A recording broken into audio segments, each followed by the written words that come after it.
Welcome to the 2018 spring NCCUA softball season, as well as the NAI and the Kansas Jayhawk Conference. I want to talk a little bit in the beginning this year about umpire development and improvement. It's something that we've put a high priority on in the last 2 years, and we feel like that we're making great progress. It's exciting to see the growth in the different areas of our organization. A lot of good things happening down in the South Division with Dan Rogers and his group, and a lot of development going on as well to our north with the great group that they have up in Iowa, led by Mike Crozier and a host of really good umpires.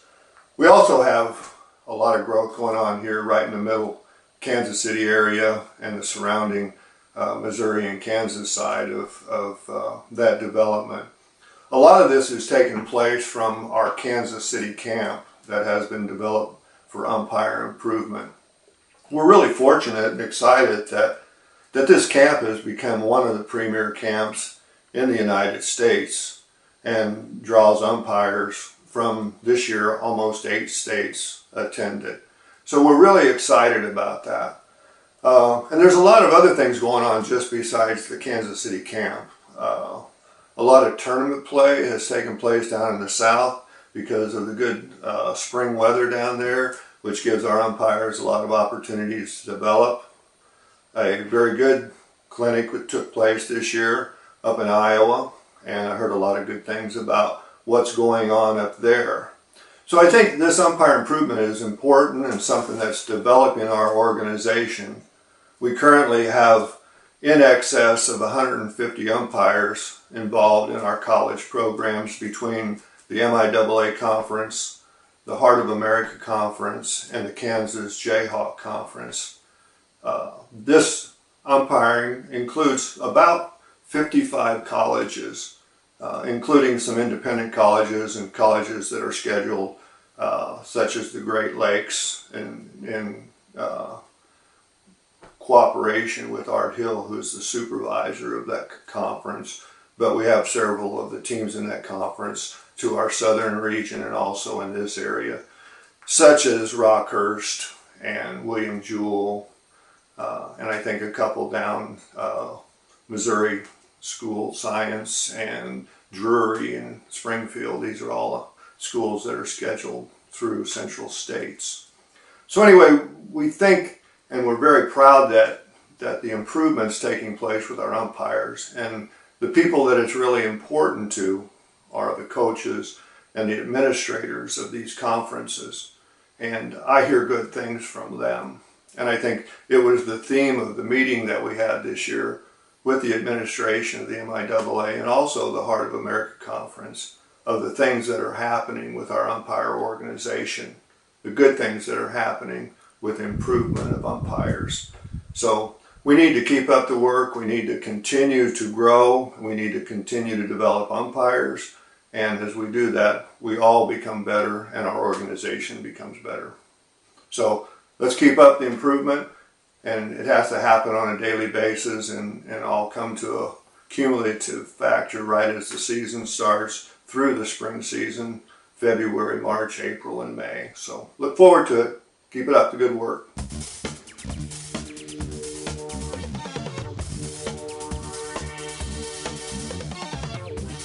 First of all, I want to thank you all very much for being here. As Dan said just a couple of times, you have a great opportunity here with a great group of clinicians, but more importantly is the fact that each one of you are here. I'm assuming that each one of you came here for a reason. You have some goals set up and you're ready to go. How many of you have, before you came here, before you signed up for this camp, thought about what your goals are for this weekend? Good. Because anytime you're coming and you're going to spend 2.5, 3 days of your life to do something, you should have a pretty good idea of what it is you want to accomplish. Goals are very important for us. We need to make sure that we've set our goals and we know what it is that we want to accomplish for this weekend.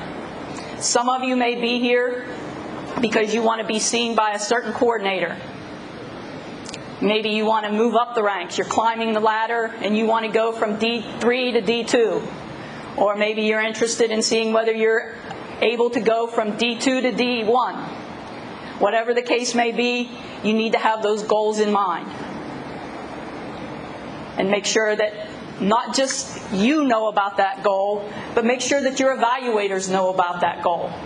Because your evaluators know the different coordinators, they know the people that are assigned for the different conferences, and if they have somebody, and I know this has happened many times at camps that I've been at, where an umpire will say, hey, I just saw an umpire that lives in Minnesota. I know you have some schools up there. They would be a good fit for you.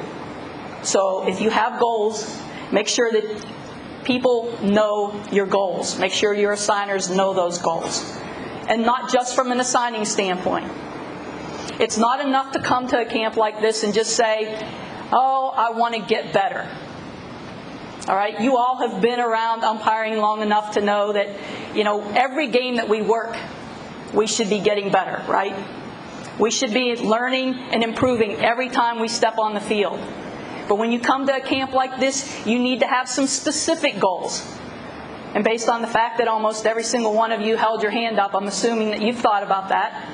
But maybe some goals that you need to have for yourselves. Maybe regarding your plate. Maybe you're having some issues, or you've noticed that teams are complaining about your strike zone. And it seems to be on a particular pitch, or it seems to be on a particular spot. Maybe every time there's a ball out there on that outside corner, you're hearing, ugh. Well, are you missing it? Or are you good? And those are things that your evaluators can look at for you. Maybe you need some work on your timing. Maybe you're not sure about that routine that you have set up. Your evaluators can help you with that. Let them know, I'm just not real comfortable as I'm getting set. Maybe they can look at your stance for you. Talking about your presence. Some of us have a very natural presence. And some of us may be a little bit weak for the college game. Because those of us that, we've worked in the summer leagues, and we all know that when you move up to the college ranks, especially as you get to D1, there's a little bit of difference required of you, right? You need to have a presence. These evaluators know what that is. They can let you know whether you have it or not, or what it might be that you need to work on to get there.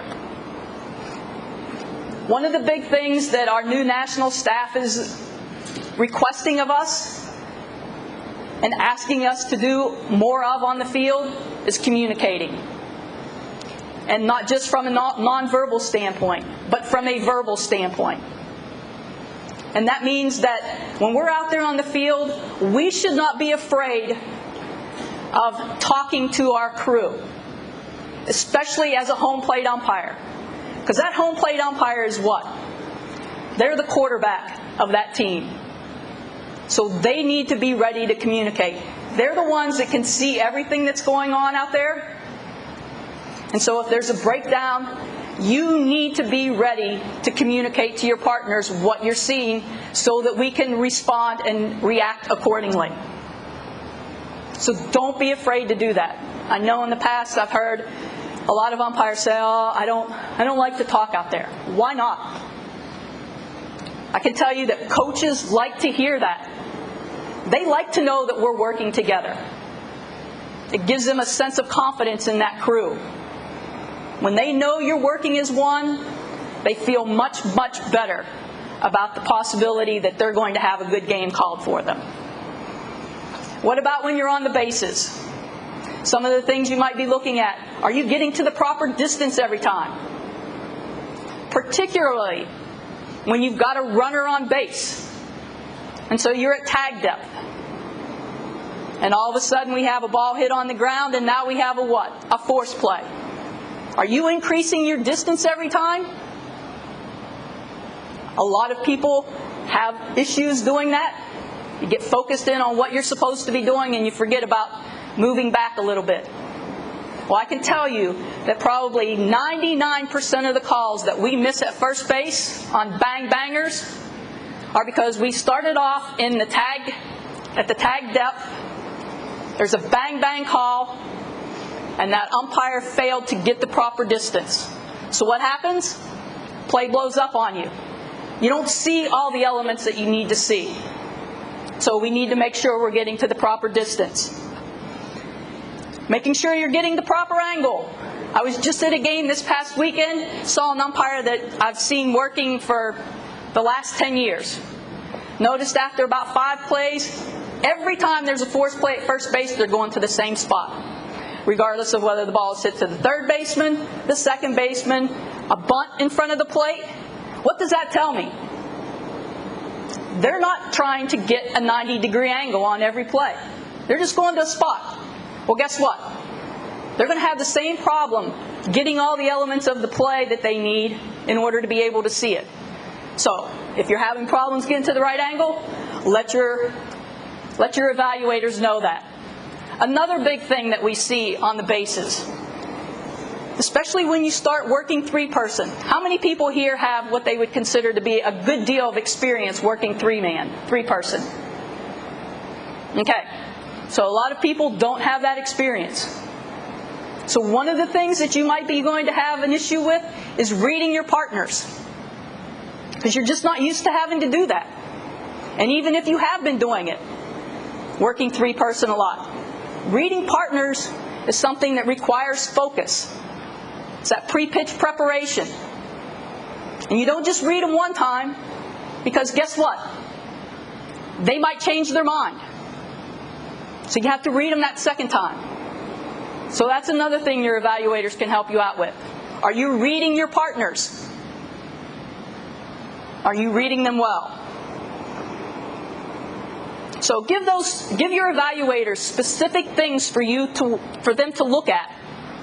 That'll help you a lot, and it'll also help them focus a little bit more on what it is that they're doing out there.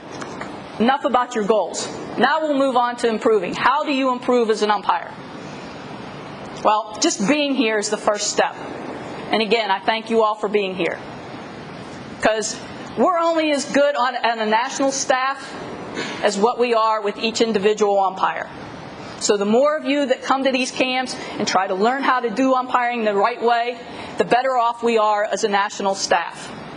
So thank you, and thanks to Dan and Leon once again for providing such a great opportunity for you, but also for providing this staff that they've provided for us. Listen to these people. As Dan said, they know what they're doing. They've been and will continue to be places that you all are probably aspiring to be. And they're not here for their own glory. They're here because somebody did for them what they're going to hopefully do for you. We've all been around softball umpiring for a long time. Or I should speak for myself, I guess. I've been around it for a long time. And actually, when I got started, there weren't opportunities like this. So I know how much it means to umpiring to have things like this around for camps for you all to attend. So take advantage of them. They're here for you. We're going to make mistakes. That's part of this. Okay? So when you go out there and hustle. Go out there and work hard. Do your pre-pitch preparation. Be prepared for everything you possibly can be. But if and when a mistake happens, don't focus on that. Be willing to drop it and move on. Make a note about it. A lot of you carry little notebooks. Make that note, put it in your back pocket, and forget about it until we go to do post-game. That's one way that we're going to learn. Another big way to learn how to umpire is go to a game and watch one of these people work. And when I say one of them, that's what I mean. There might be, all three of them might be working on a game at one time. Don't just sit there and watch the game and say, oh, I'm watching 3 great umpires and I'm going to learn a lot. If your plate game is one of your weaker points, sit there and watch the home plate umpire work. Don't look at any other umpire. Watch everything that home plate umpire is doing. from their stance, from their timing, from their signals, their movement, both their primary movement and their secondary movement.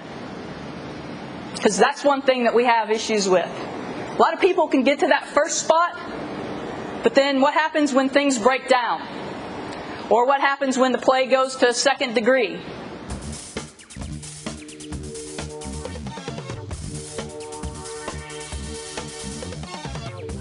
I'm going to start just the approved stances moving forward in 2018 for the season.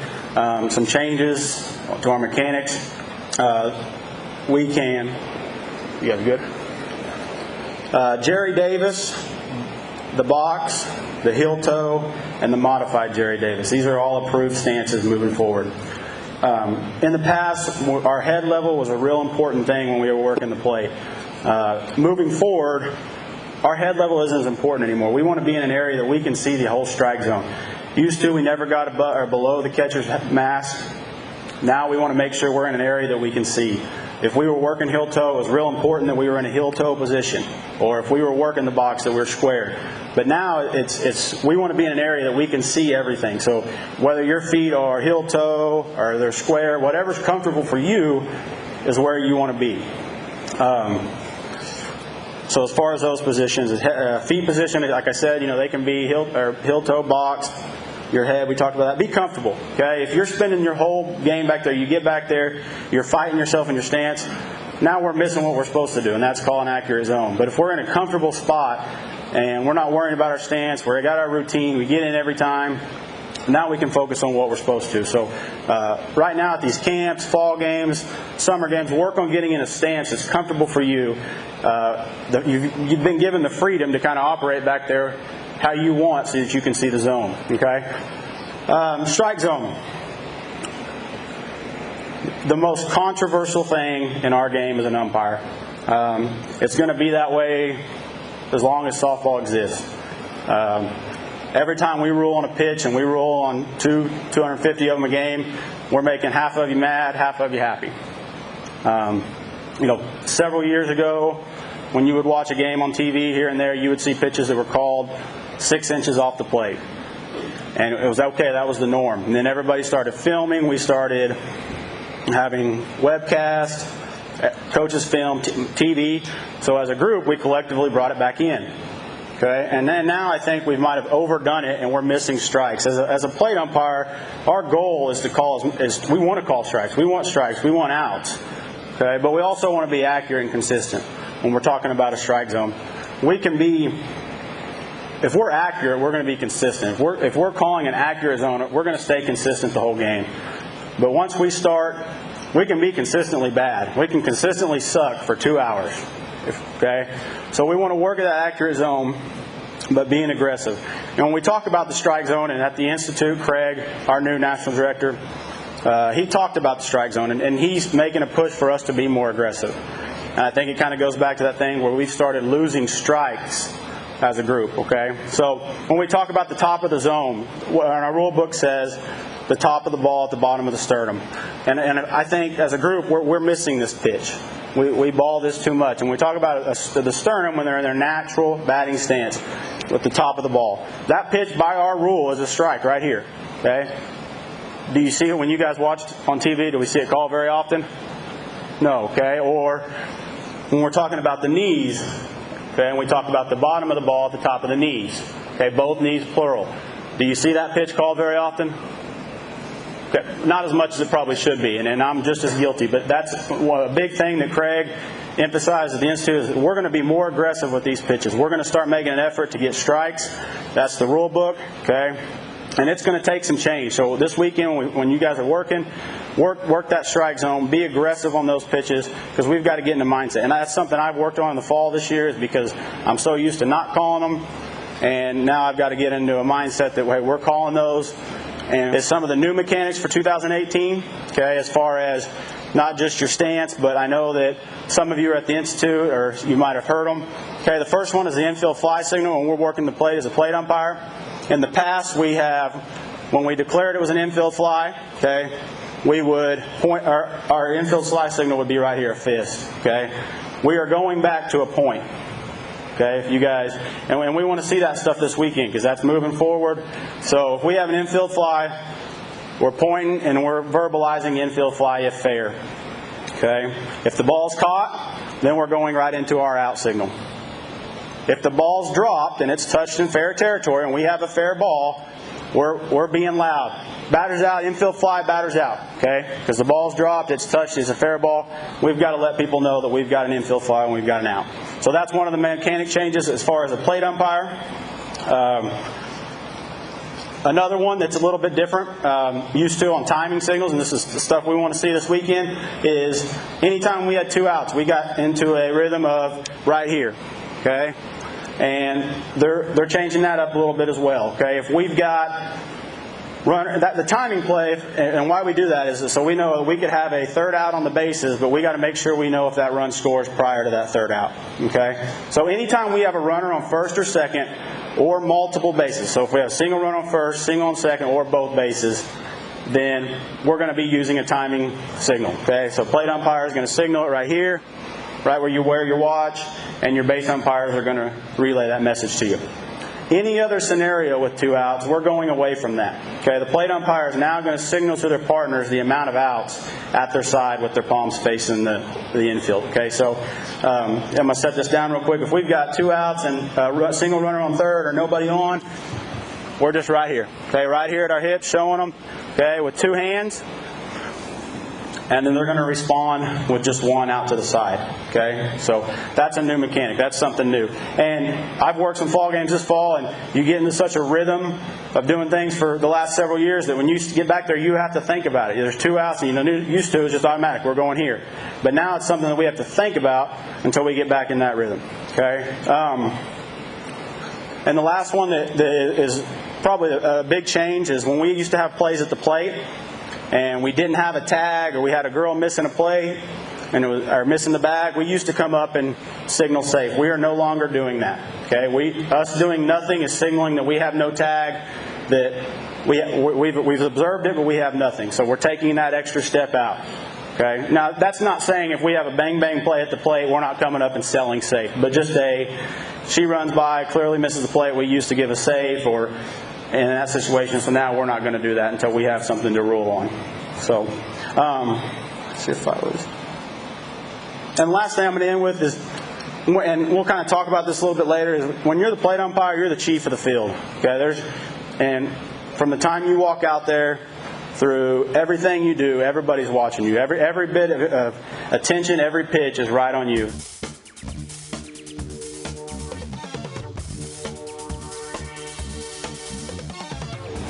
Talk about the main thing. Where are we at when we have nobody on base? Where do we start at?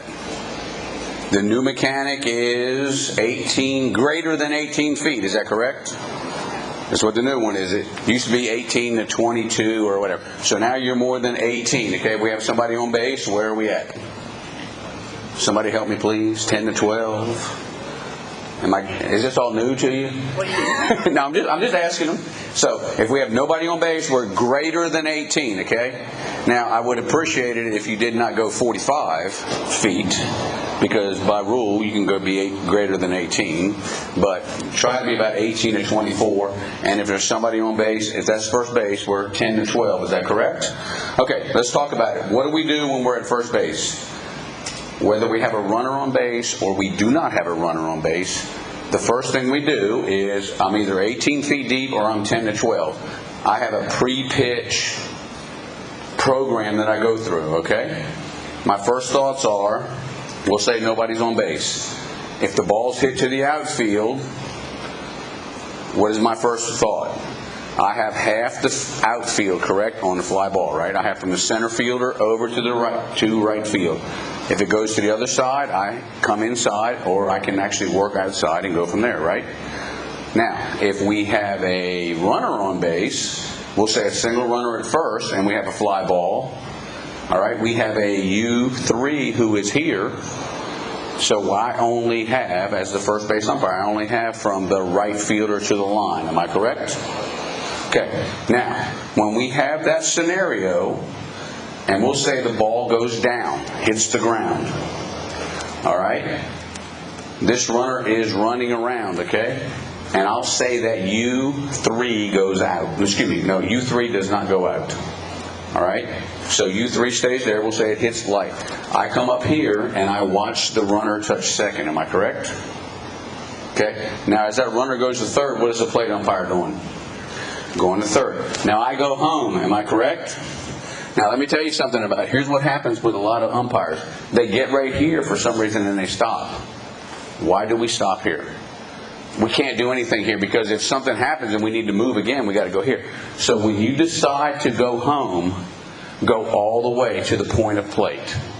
All right? Now, one thing I will say, point of plate is not a calling position. It just gets you here, okay? If you need to go here or if you need to go here, you are in the right spot. But if you make the commitment from first base to come home, go all the way. Don't come right here and stop and say, okay, I'll look around. Come all the way. Come all the way and stop, all right?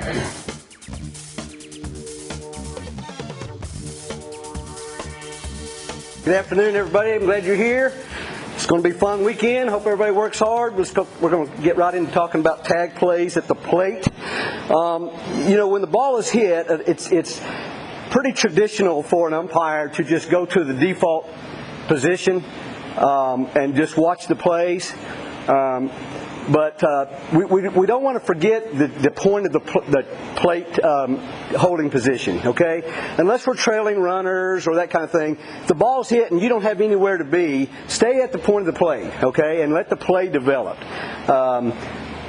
This year, starting in 2018, if you've read your new rules coming out, there's a new obstruction rule where the defender cannot block the plate or the base without the ball or be in violation of having an obstruction called on them. So that's going to make things really interesting now for tag plays, okay? So we want to make sure we're reading all of that.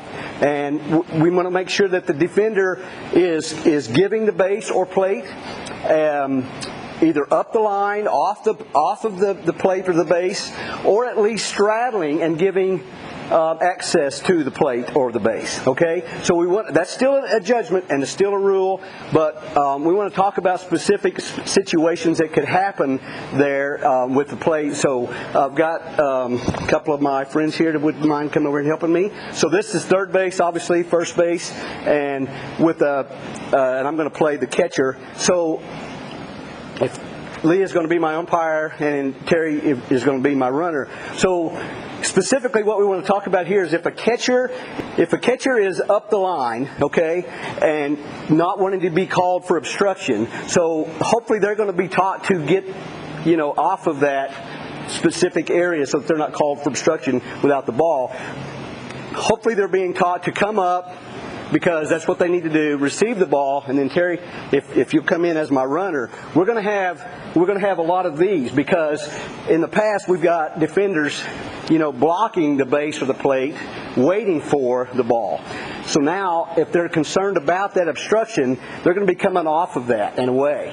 So what we could happen is we could have a lot of swipe tags, okay, because they are either off or up the line, okay? And so as plate umpires, what we want to do is we want to read that catcher. We want to, with the ball is hit, we've got runners coming in, we want to stay at the point of the plate and let that catcher dictate what we're doing, okay? So if Leah is my umpire and the ball is hit and that catcher has come up here and here comes my runner, okay, and I've caught the ball. Now look.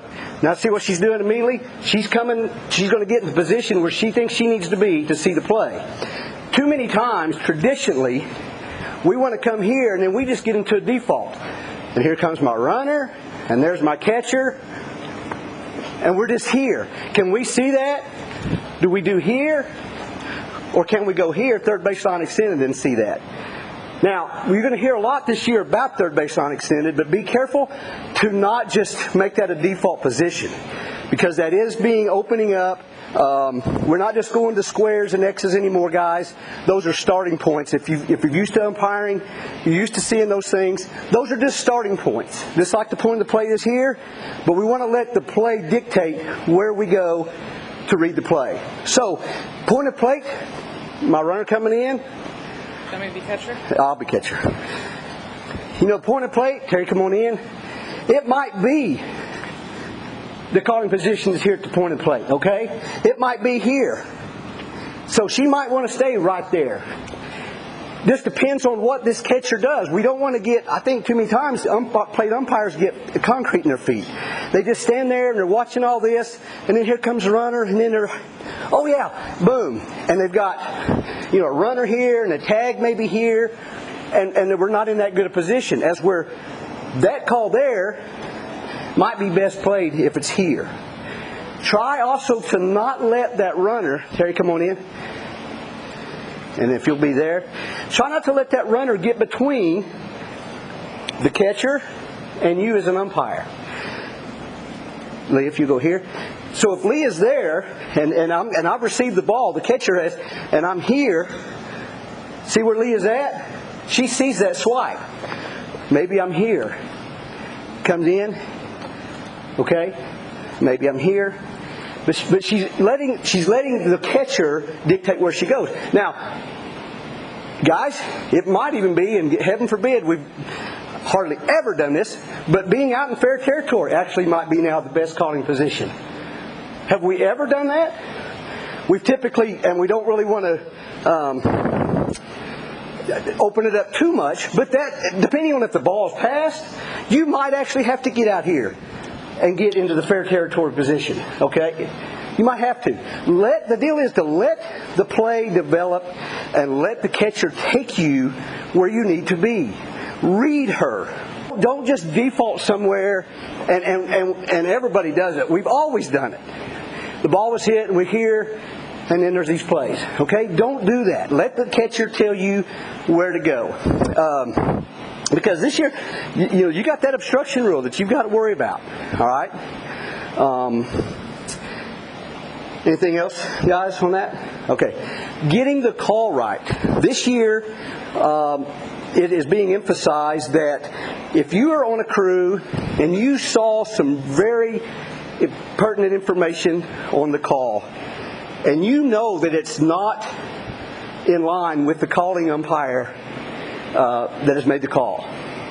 If you have some information and you're not solicited, maybe the calling umpire is not being asked, the coach isn't arguing, but if you've got some important information on that call time and come in and talk to your calling umpire. It doesn't have to be the plate umpire. Whoever the calling umpire is, come in and give them some information that you are with 100% sure that it is different than what the calling umpire has, okay? Because the emphasis is in getting the call right. You guys know you're getting the right answer. There's a new rule on getting the call right.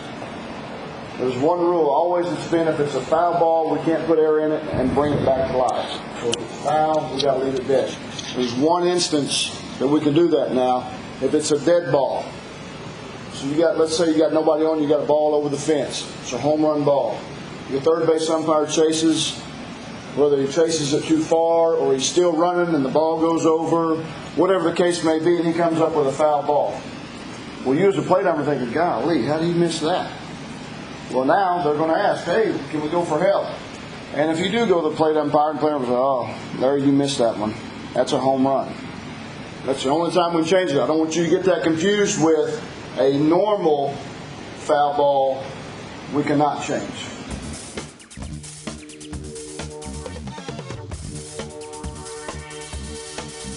I'm glad you're all here.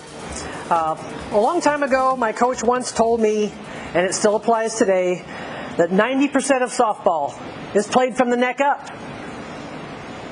And the other 10% is just talent. We don't need talent, it's only 10%. 90% is played from the neck up. So we can apply that to our umpiring as well. 90% of our umpiring is mental, from the neck up. Pre-pitching is a part of our mental preparation. It's our responsibility to prepare ourselves for our game. You notice I said our. It is our game. Just as well as it is the players' games, it's our game as well. We're never going to be able to plan and pre-pitch for everything, but we can sure try. Part of our preparedness is our pre-pitch. I'm going to give you some things to think about while you're going through your pre-pitch routine. 1 pitch at a time. 1 pitch at a time. The foundation of pre-pitching is the F word. Not the F word you're thinking about.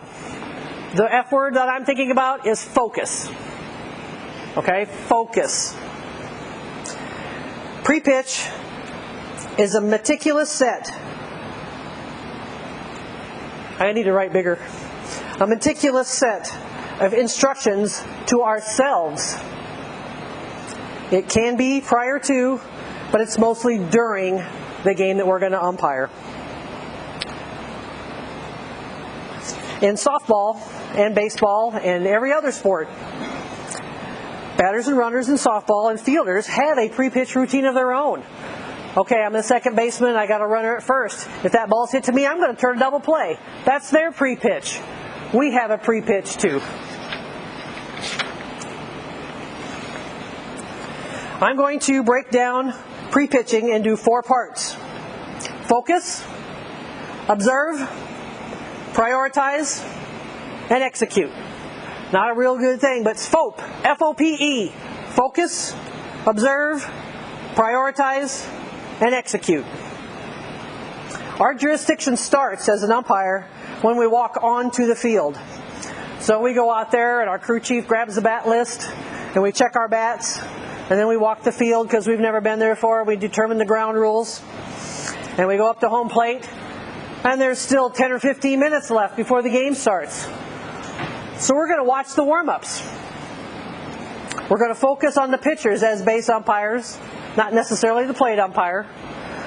How many of you have been out there looking at the warm-ups and the pitcher's leaping and you're going, oh no. She does it again, oh no. So you're pre-pitching in your mind what you're going to have to say to that pitcher and to that coach when she leaps and you call it illegal pitch. We're going to focus on the infielders during their warm-ups. Look at that shortstop. Likely the best athlete on the team. Has she got a big long range? Has she got a real strong arm? Does she do a little hop before she throws it to first base? We're going to watch that infielder. Watch that first baseman. One of the teams that's in my area has that little first baseman that every time she catches the ball, she goes, drives me crazy. But that's what they do. So I have to be prepared for that. Look at your second baseman. Does she have the range as a shortstop? Probably not. But does she have the quickness to turn that double play? Probably. And finally, during the warm-ups, the throw down to second base. Who's covering? Second baseman, shortstop. Are they blocking the base as they're taking that throw? All things that you can look at during pregame. We're going to focus on the outfielders. How many notice that a lot of coaches put a left-hander in left field and a right-hander in right field? That covers the fences really well. How many coaches put a speedy center fielder out there to cover a lot of space? You're going to watch those fielders. As the catcher throws to second base, this is it. It's game time. We go into our positions, and now we're ready. We're going to break down the pre-pitch into those 4 parts. Focus, observe, prioritize, and execute. First thing, as we're in position, the game is ready to start, we're going to focus. We're going to tune out the audience. We don't care what they say. We're going to turn off that crappy day at work. I'm out here on the ball field. This is where I want to be. This is where I want to have some fun. We're going to enjoy this game. We're going to observe. We're going to scan the field. We're going to look at the outfielders. We're going to look at the infielders. We're going to look at the batter. Is the batter left-handed? Is the batter a big hitter? Is that batter a slapper? Is the infield pulled in and the outfielder is only 10 feet behind you? They're preparing for that slapper. Is this the big hitter? Look over your shoulder. Look at those outfielders. They're 10 feet away from the fence. This is part of your pre-pitch routine. You're going to observe your partners. Are they in position? They probably are. You need to trust them.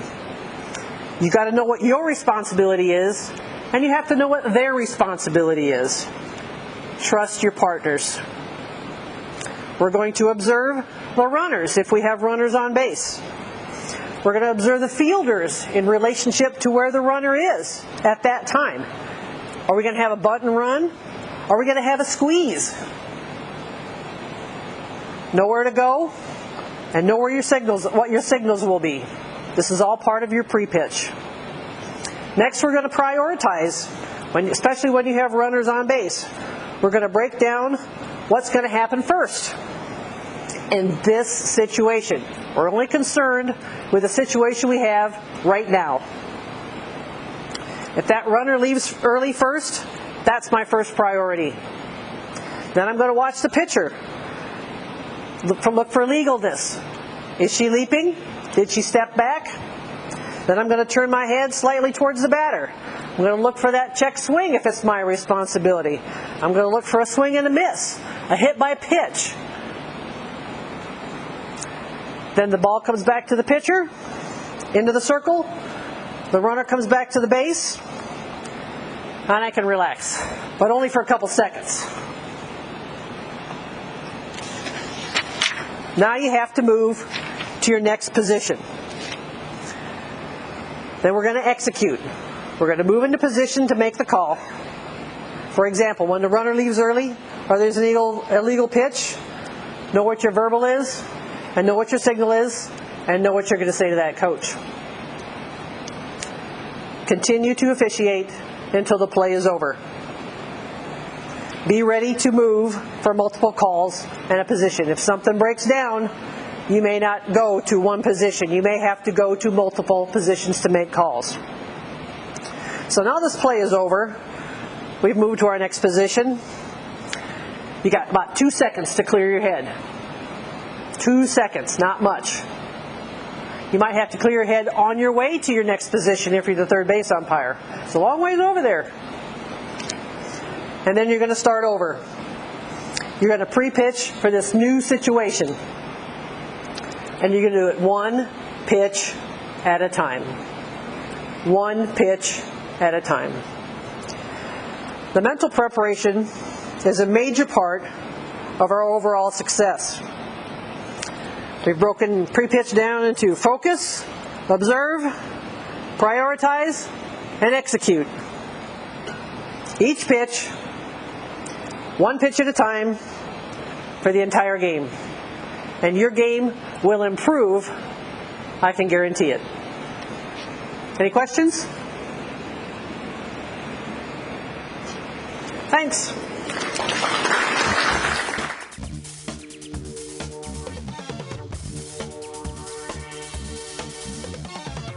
All right, guys, we're going to be talking about the 3-umpire system, but more importantly than just positioning on the field, we're going to talk a little bit more about crewness. Some of it we've already talked about. We're going to talk about plate leadership and communication. Okay? So please understand that Cody, Leah, and I don't just show up for a game, walk in an hour before the game, and think we're going to have a good game. Okay? So preparation for your game starts a week in advance even. So if you didn't know that and you don't contact your crew, you're not doing your job. So as a crew chief or as the plate umpire for that first game of a series, you should be reaching out to your school. Where should I be parking? Where is the locker room? Okay? Details that you need to know. Let them know when you'll be arriving. Then you're contacting your crew. I email Cody and I email Leah and I say, hey guys, our game's at 6 p.m. Let's be there by 5 o'clock, 4:45, whatever it is.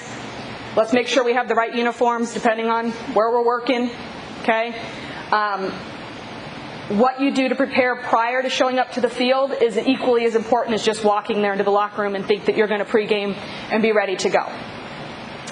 If Cody shows up, a disheveled mess, wrinkly pants, purple hat, we all look bad as a crew. Okay? So crewness is a huge part of being an umpire at this level.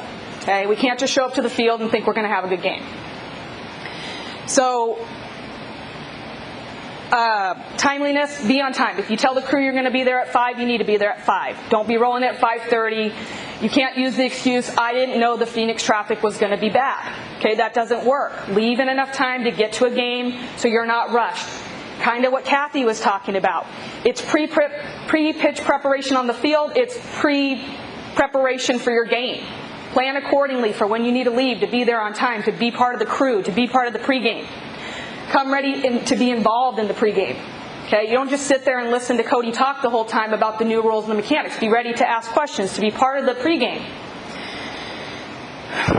When you're on the field, okay, we're in a 3-umpire system for a reason. Okay, we want to be able to call in our area, but we should be seeing in all areas. And this is going to become extremely important with our new mechanic of being able to give information. We are not using that to change our partner's calls on judgment. You don't go, ooh, wow, Leah, you really kicked that call. That's not what we're doing. We're not going to go and say, Leah, no, you missed that call. We got to change that. It's Leah comes up with a huge sellout, and the ball is clearly laying on the ground, and Leah doesn't see that, and Cody says, time, Leah, the ball's on the ground, and we get that call right. Okay, that's different than changing someone's judgment call. We're not doing that. That's not what this is about.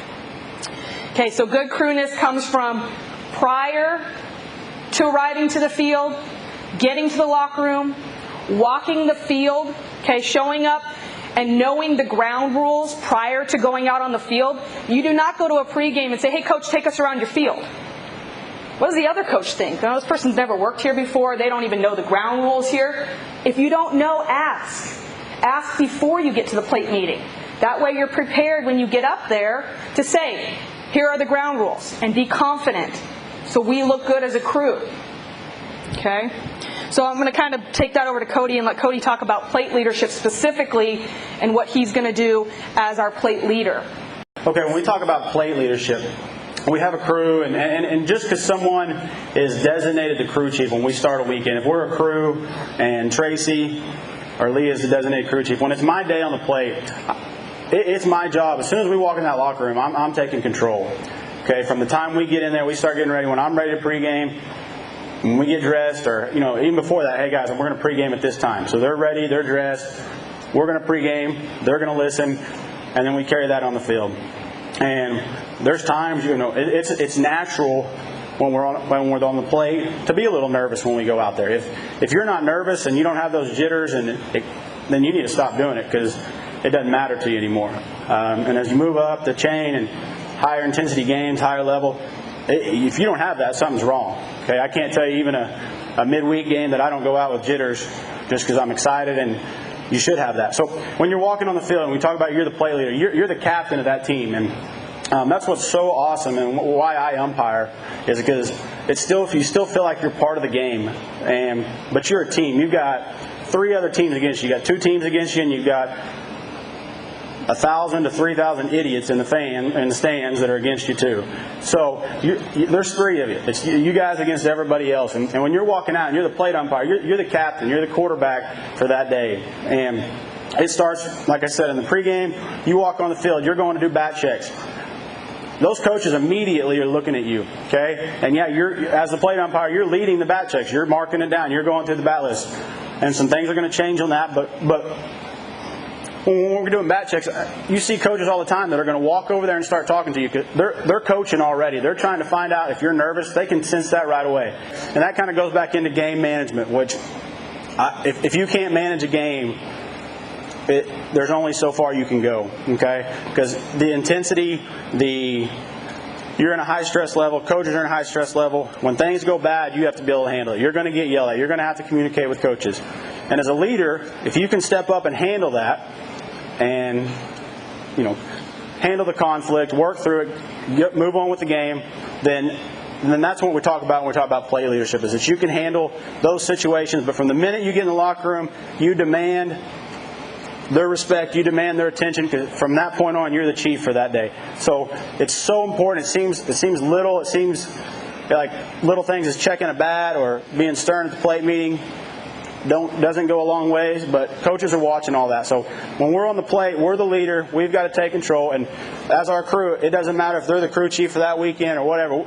They understand that, and they don't have any ego that's going to get in the way. They want that plate umpire to take it. If I'm working with them, or they're working with me and they never have, and I'm lacking that leadership, I'm not stepping up, they're walking on the field saying, God, I hope he can handle this.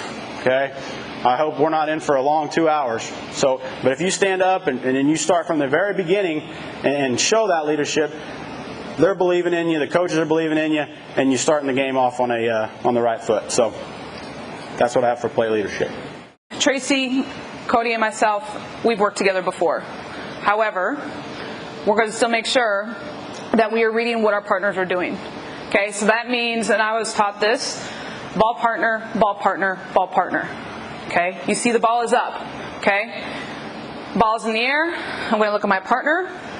Depending on what position you are in, who has obviously the primary responsibility for that chase. Okay, if they're not going, look at the ball again. Okay, ball partner, ball partner. They might read late that it's going to be in their chase area, so they might go. If you both go, then we've got a one-man situation, which as a plate umpire is not fun to be in. And you might get a nonverbal evil eye look from me. Okay? So making sure you're reading each other. So it's not just recognizing it's a fly ball and reading it's a fly ball and never checking your partner. Okay? It's not reading a fly ball and then staring your partner down and asking them with your eyes if they're going to go. Okay? It is going to be definitely a reading situation. One thing for me that I really think is important is encouragement. So I know we've all worked together before. We do a lot of head nods, like good job. We do a lot of great job signal. Okay? If it's a little bit more subtle, you might do this. Okay? I'm a smiler, like good job. Okay? You find your own way on how you're going to communicate with people. I don't know if you guys have anything else to say about that. Okay. And then most importantly, just like Larry talked about, the umpire-to-umpire signals, and Cody touched on it too, the umpire-to-umpire signals are very, very important. So making sure that you are aware of the situations that you're in. So making sure that they're clear, they're crisp, they're by the manual. Okay, so don't do anything funky that's not in there. I think it's been mentioned a couple times, the manual is our guidebook. It is our umpire Bible. So making sure that you're living by that is a great, great thing.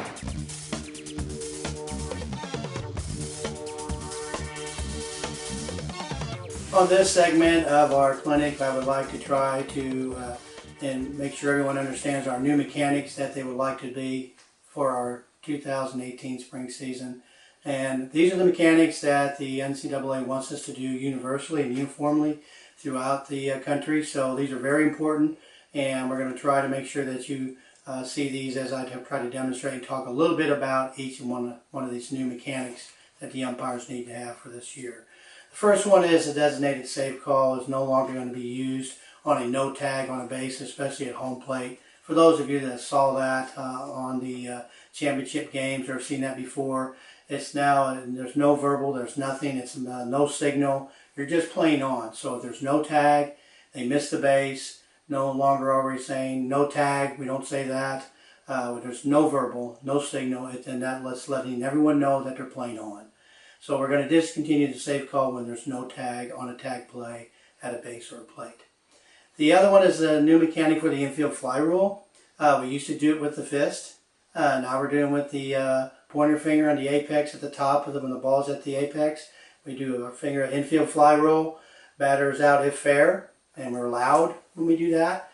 If the ball is not caught and is fair, we want to come out with two or three good out pumps saying, batter's out, batter's out, batter's out. We want to do that because that signals to everyone that the ball is still live and fair, but now we know, everyone knows, runners, coaches, that the batter is out. So at the apex, when the ball's up there and you're in judgment that it's an infield fly rule, make sure we have the pointer up high, and then if it is fair, come out with those two or three batters out and the mechanic of the out call. So we need to make sure we do that. Another new mechanic that we want to make sure we're uniform on is the timing play. When you have runners on first and second, at least first and second, and maybe even a third, and there's 2 outs. We could very easily have a timing play. And we need to make sure we're aware of that with each other, so we need to give that signal to our crew as a plate umpire. So again, it's just 2 fingers where you would wear the watch, and that's where we would do your timing play. And that hasn't much changed. What has changed, if there's only a runner at third or nobody on and 2 outs, we're now going to give a mechanic of a 2-out signal to our plate umpires with the palms open and our hands out here to our sides, giving it to our crew, to third base, first base, and so they know, and it's out by the waist, not up high, not out wide, just right here almost outside your pockets. And they'll give it back to you. So we want to make sure that we're all aware that we have 2 outs and the timing play is not there. So we got to make sure we understand the difference. Our stances, again, it's very important that we know what's acceptable for the NCAA. We want to make sure that we do one of the 4 stances, whether it's Jerry Davis, the modified, the box, or any. Try to do your heel toe. I know a lot of us out there like to be comfortable with the box, which is fine. But any of those stances that are in the NCAA Central Hub, they talk about these in the Central Hub. Or if you go to other clinics and you see these different stances, just make sure, we've talked about this before in other clinics, that you have your head, the top of your eyes are at the top of the strike zone. You also have got to be in that slot, whatever stance you're using, so you can see that outside corner. A lot of us feel like we're comfortable. We can see it at the top of the zone, but we're missing an outside corner. So we may have to move that slot foot up, right-handed batter, the right foot up, left-handed batter, left foot up. So we may have to do that some to make sure we see that outside corner. So make sure you, whatever stance you're using, you're comfortable with that, but you got to see that outside corner. The last thing that they want to make sure that we're okay on as far as uniformly, as far as signals and mechanics, is the starting positions. Nobody on base and you're working the lines. Make sure that you're greater than 18 feet. Don't be inside 18 feet with nobody on, ready to make your calls. The last mechanic that we want to talk about is very universal as far as working lines and where you start at on a nobody on base, starting positions at third and first. We want to make sure you're greater than 18 feet. Do not be inside that. It's just a very good starting positions as far as getting your angles to make calls, force plays, whatever.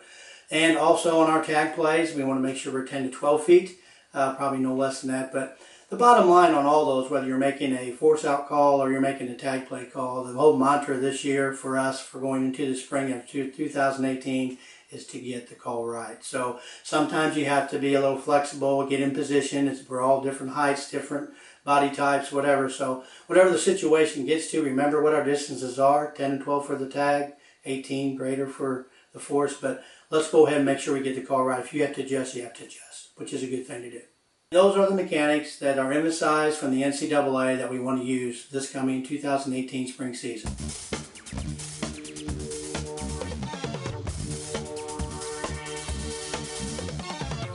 All right, for this segment of the clinic, I want to talk a little bit again about our general processes that we use during the season. Those start with the game management, and as you know, we've talked about in the past, game management starts at the moment when you click that submit button when you accept games. That develops your calendar and all of the information that you'll need on the arbiter, from who your partner is, the location of the games, and the contact information that you can get on the coaches from the arbiter.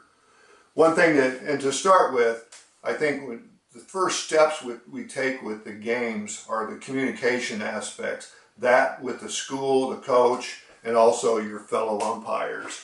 And I think so many of you do a great job with this, but there's others of you that, could improve a little bit. Right now we're going to shoot up on the screen a copy of just an example of a letter or an email that you can send to the coach of the school, and also include your other umpires so that there's great communications of who's working the game, when you're working the game, when you're leaving for the game, when you're going to arrive at the site. All of those things are important to the coaches. And right now, we're at a point where if the coaches don't receive those, they're going to send me an email to say, hey, I got a game tomorrow, and I'm just letting you know I haven't heard from the umpires yet. That's a bad sign for me, because that means we're not doing our job that we're expected to do.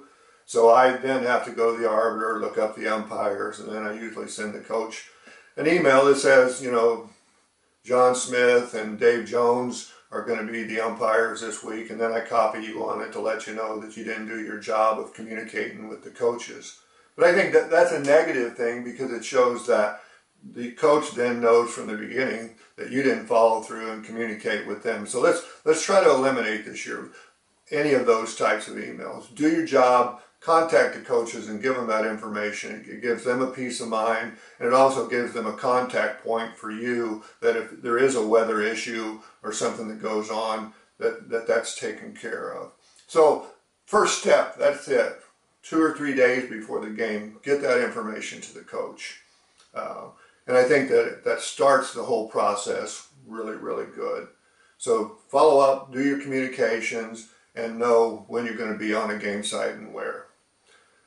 Next step that we talk about is getting to the game and doing your pregame and being ready for that game. All of these things are important before the game time. When you take the field, that's when you put all of the work in that you've spent in the summer and in the fall preparing for the season. But that game preparation is really, really important. I want to talk a little bit about the arbiter. We've talked about the arbiter a bunch of times, but I just want to hit on again how important it is for you to continue to monitor the arbiter, especially when the season starts. We'd like to make sure that everyone checks the arbiter at least once a day. The arbiter's had some issues over the past year or so, and they continue to have those issues with communications. They used to be really good about sending an email saying you've got a game, look on the arbiter site. I've heard through the grapevine, and even myself through working other sports with the arbiter, that they don't always send those emails. So it's a good practice just to look at the arbiter every morning maybe, and maybe every evening, just to see, this is during the season, what the game statuses are, if there's any new games, or if there's any games that have had changes. It's become pretty characteristic of coaches now, with all the communications that's out there, text messages and just in general, everything that's on the internet, that changes take place. Coaches will change game times, they'll change days. If they're scheduled on Wednesday, March 22nd, and on Sunday it's showing for possible rain on that day, they may move that game up to the 21st. They make those decisions now, and they happen regularly. Game time changes, calling for afternoon storms. Coaches will communicate with me and say, Leah, can you get a hold of the umpires? We're thinking about starting our game at noon tomorrow instead of 3 o'clock because they're calling for afternoon storms. All of those games go into changes in the arbiter, and the arbiter expects you to accept those changes. Even if it's an hour game time change, you have to go in and accept that game. You say, well, that's not that important. They know I'm coming. I communicate with them. You know, I hadn't got time. I think that the process of the arbiter, you're going to find it is necessary for you to accept that game. What's a very important reason to accept that game? Because if you don't go in and accept that game, they're not going to pay you. Because I'm going to get a call from the conference offices and so forth, and you're not going to show up as an umpire because you never accepted the game. So it is important from all aspects, and that's a good one for you if you want to get paid, to go in and accept that game, that change. Even if it's just an hour change and it took place the night before, that still needs to be accepted by you. Any changes that take place. The other thing that's important with the arbiter is that you keep your dates updated. It's very frustrating for me as a scheduler, for Dan Rogers as a scheduler, Mike Crozier as a scheduler. If we have a game time change, say they change from Friday to Saturday, and you're scheduled for Friday, and the game's changed to Saturday, okay, you have to go in and accept that. Maybe you're already working on Saturday. So then I have to get in and find an umpire to change that game to, well, you only have about 2 hours or 3 hours or 4 hours to accept that game. And that's why it's important that you keep in good contact with your arbiter during the season. Okay, that's enough for the arbiter. There's a lot to it, but it's your responsibility to update your arbiter and keep track of it. A lot of people say, you know, I don't get as many games as I think I should. Well, some of it could be because you never accept the games, you never check the games, they time out. A lot of times on games when I schedule them during the off season, you have 3 days to accept that game. And once those 3 days passes, it kicks you off. It sends me a list to say, these games have been removed from John Smith because he never looked at them in the 3-day time period that he had. So it is important for you to go to the arbiter, check it on a regular basis. Appreciate that. Talk a little bit about game fees this year. We're going to have, again, increases in game fees. I think that and hope that that's a reflection that they're happy with the job that you're doing as umpires. The MIAA conference, our Division II NCAA conference, this year for 2-man mechanics, and 2-man is for non-conference games. Most of the schools in the MIAA will always play 2-man umpires or 2-person umpires with non-conference games. Those games this year will pay $210 for 3-man and $220 for a 2-man system. So those are the game fees for the MIAA this year. If it's 2-man, it's $220 per umpire for the doubleheader. And if it's 3-person mechanics, it's $210 per person, per crew, for a 3-man umpire system. The Heart of America Conference this year will go to $170 for a doubleheader. And that's all 2-man except for their conference tournament will all be 3-person mechanics again this year. And that will be $170. The JUCO ball, Kansas, will be $160 a doubleheader this year. So those are the fees for 2018. I think that they're again an increase, which we're happy with. And so we really are pleased with the conferences and their process of increasing our wages for umpiring, so we thank them.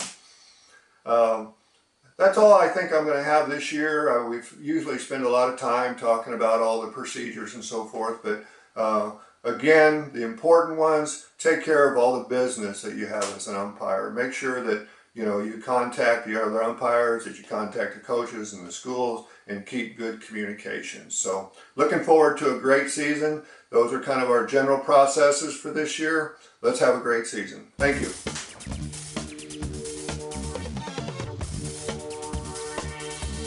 Moving on into different things that we want to make sure everybody has an idea of where we're headed in the 2018 season with NCAA softball. It's very important that we get fit. And the reason I say that is there's 2 ways of where we need to get fit. We need to get fit mentally, and we need to get fit physically. And I know for a lot of us, we got a lot of good young umpires coming in. We got some of us in between, and someone like myself that may be on that back edge. It's very important that we stay physically fit, but also mentally fit. And I'm talking about the mentally fit a little bit. I know most of you understand the physically fit. Get in shape, get out there and do what you're supposed to do. But mentally, let's talk about the rules, okay? It's very important that you look at some of the new rules. There are some changes. There's changes with, any part of the foot of the batter being out of the batter's box in contact with the ground and contact with the ball, that batter's out. I mean, that's one of the ones. The running lane's back in. You can't make a foul ball fair and except on a home run, and that's in the rules. So it's very important that you go check that out on the central hub. What's also very important, mentally getting fit with all that on the central hub, everybody, I encourage you, I really, really do, that you need to register with the NCAA. I know that runs into a little bit of money, but it's well worth it. And I'll tell you why. One is you're going to be on top of the rules, and there are going to be some changes. Anybody that's done any fall ball know that there are some really tough calls made with the new rules, with obstruction, tough calls made with hit by pitch, dead ball strike. Those are tough calls. But also with the foot out of the batter's box, touching the ground, any part of the foot. Those are all tough calls. If you're not in tune with those new rules by checking out the central hub and registering with the NCAA, you're not going to get that information. And it's not really anybody else's job but yours to stay on top of that. And so you could go to a game, not register, not understand all that, and then it happens. You know that. Some crazy things are going to happen when you're out there. And if you're in tune and mentally fit with the game, with the changes, you currently get those all the time. Okay? So it's very important that we stay in tune. Get registered. Also, besides the rule book, and the manual, we're going to get a case book. Case book's new, and it's kind of like what the high schools have done in the past, but it's very good because it's going to give you examples. You know, well, I understand the rule, I understand what the manual says, so how's that all come together? They're going to give you some examples in the case book. So that's the mailing part of it. Now, having said some of that, it's very important that we understand that in order for us to keep going as a group, umpire group, not only within our region but also outside our region, that we need to be uniform in everything that we do, and we get that from the rule book. Okay, we get that from the manual, we get that from the case book, and you get all those materials by registering. So once again, I highly, highly encourage you to do that. It's going to be good for our group. It's good for everybody to get that. So make sure you register as soon as possibly can, and I think that's going to be in December 1st. Okay, so be aware of that when you have the opportunity to do that. The other thing that I want to talk about a little bit too is you know, the things that we do as umpires to get ready for the season. You know, with your uniform, check it. Don't just drag it out the first week of the season. Oh, I should have got new hats, should have got new shirts, or oh, my pants don't look so good, they're fading out. That's all. If you still want to umpire, especially college softball, you've got to look like a softball umpire. I know we've talked about that over and over again. We've done some things on that, about the hats, about the shirts. But sometimes we just have to buck up and get some new stuff, you know, because you want to look the part. It's the first impression when you walk on the field. It's very, very important. So the uniform's got to be good. Okay, so we know that's really important when we talk about the uniform, to get fit, to make sure that uniform fits, everything looks good. So that first impression when you walk on the field, like I said, is very, very important. In wrapping up what I've just talked about, it's important that you make the effort to become a better umpire. I'm very, very excited, and Leon and I and Mike Crozier are very, very excited about this season. I am personally very excited about the younger umpires in our area and the other areas that are possibly the clinic, the response we're getting with the clinic. So we're growing as a group, an umpire group, and we're learning and we're becoming better and we're improving, things that Leon talked about earlier. So if all that comes together, we're going to have a great season. Those that are a little worried about, you know, games, am I going to get games? You know, like I said, you know, update your uniform, get mentally fit, get physically fit, and that way we'll all become better umpires.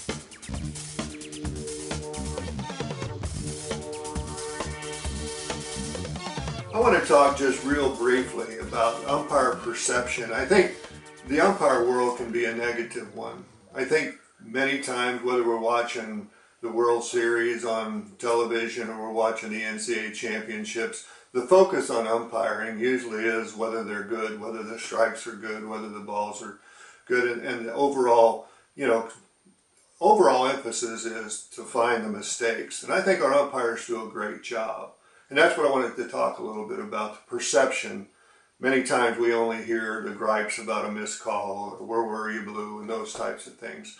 I have the opportunity to talk to coaches all the time, and I want to share some of the good things that I hear. And I think some of it, kind of, the basis of it is we talk about how we deal with coaches, that mutual respect that we show from the time we get on the site. And coaches tell me, not only when we hear the complaints, but when we talk about good things, that they really like our umpires because that they listen and they're willing to work with umpire and coaches on the field. And I think that's the important thing, that respect that we show to the coaches. They return to us and say, hey, I appreciate your umpires. They're you know, able to listen to us. We go out on the field and say, hey, could you ask your partner to take a look at that? Sure, you know, we want to get it right. And those things are the things that I think stand out with our umpires.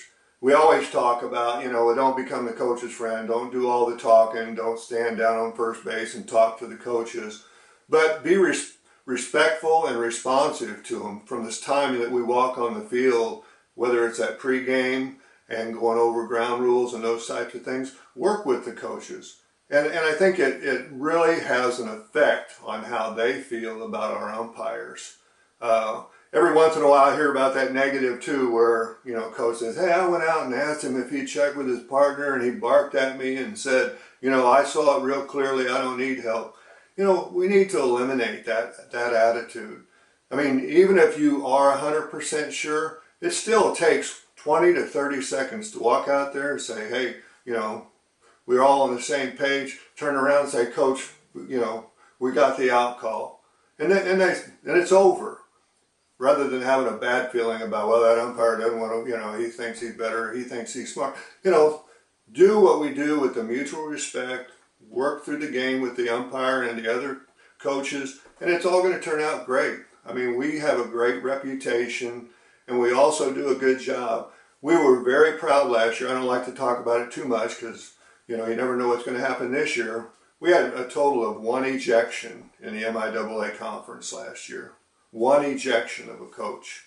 I'm proud of that, and I think it shows that our umpires work with the coaches, and the coaches appreciate that. So let's keep up the good work.